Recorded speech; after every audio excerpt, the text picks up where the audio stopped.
InShot ஆப்பை வச்சு இந்த வீடியோ பேசிக்காக எப்படி பண்ணுறதுன்னு பார்க்கலாம் வாங்க. ஸ்லோ டுட்டோரியலை யூடியூப் அப்புறம் இன்ஸ்டா வாத்தியாரில் போட்டிருக்கேன். பைக் ஃபோட்டோலேருந்து பேக்ரவுண்ட் தனியாக பைக் தனியாக பிரிச்சுருங்க. பேக்ரவுண்டுக்கு cleanup.pictures யூஸ் பண்ண, பைக்குக்கு remove.bg யூஸ் பண்ண. இன்ஷாட்டில் அந்த பேக்ரவுண்ட் ஃபோட்டோவை ஃபஸ்ட்டு ஆட் பண்ணிவிடுங்க. ஆட் பண்ணிவிட்டு அதை கொஞ்சம் இழுத்து விட்டுக்கோங்க. இப்போது பிஐபி அதை அழுத்தி அந்த பைக் ஃபோட்டோவை ஆட் பண்ணிக்கோங்க. அதை கொஞ்சம் தரைக்கு மேலே ஜம்ப் பண்ண மாதிரி ஒரு பொசிஷனில் வச்சுக்கோங்க. பைக் ஃபோட்டோவோட லென்த்தை கம்மி பண்ணிவிடுங்க.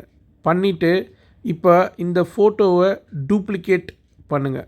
டூப்ளிகேட் பட்டன் அழுத்துனீங்கன்னா அதுக்கு பக்கத்தில் அதே ஒரு மாதிரி ஒரு ஃபோட்டோ ஆட் ஆகிடும். இப்போ திருப்பி ஃப்ரண்ட்டில் காப்பி அதை 3 வாட்டி ப்ரெஸ் பண்ணுங்கள். ஸோ இது என்ன அர்த்தம்னா உங்கள் பைக் ஃபோட்டோவுக்கு மேலே இன்னொரு பைக் ஃபோட்டோவை ஆட் பண்ணும். காப்பி டூப்ளிகேட் பக்கத்தில் ஆட் பண்ணும், காப்பி மேலே ஆட் பண்ணும். ஸோ இப்போ நம்மளுக்கு 4 காப்பி ஆஃப் த பைக்.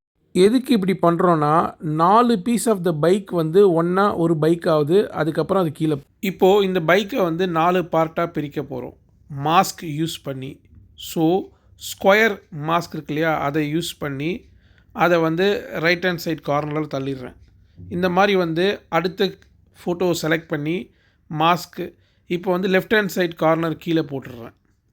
அதே மாதிரி மீதி 2 ஃபோட்டோஸ்க்கு மேலே ஆட் பண்ணிடுறேன் மாஸ்க். ஸோ தட் பைக்கு 4 பார்ட்டாக பிரிஞ்சிருச்சு. கீ ஃப்ரேம் வச்சு நம்ம ஃபோட்டோஸை பிரிக்கலாம். இப்போ கரண்ட் பொசிஷன் தான் நம்மளோட எண்டு பொசிஷன். அதனால் எண்டில் எடுத்துன்னு போயிட்டு 4 ஃபோட்டோலையும் இங்கே ஒரு கீ ஃப்ரேம் ஆட் பண்ணிவிடுங்க. ஸோ எண்டு பொசிஷன் தான் தரைக்கு மேலே இந்த இடத்துல இருக்குது. இப்போது ஸ்டார்டிங் பாயிண்ட் ஆட் பண்ண போகிறோம். ஸோ மேலேருந்து ட்ராப் ஆகும். ஸோ ஃபஸ்ட்டு கீ ஃப்ரேம் போட்டுட்டு அந்த பார்ட் இருக்கு இல்லையா, அதை எடுத்துன்னு போயிட்டு நல்லா மேலே எடுத்துன்னு போய் வச்சுக்கோங்க. அடுத்த ஃபோட்டோக்கும் இதே தான். ஸோ ஹெட்லேம்ப் இருக்கு இல்லையா, அந்த பாயிண்டில் ஒரு கீ ஃப்ரேம் போட்டுட்டு ஹெட்லேம்ப் எடுத்துன்னு போயிட்டு மேலே எடுத்துன்னு போய் வச்சிடறோம்.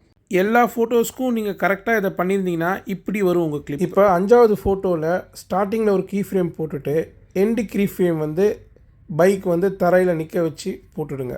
அவ்வளோதான், உங்களோட வீடியோ ரெடி.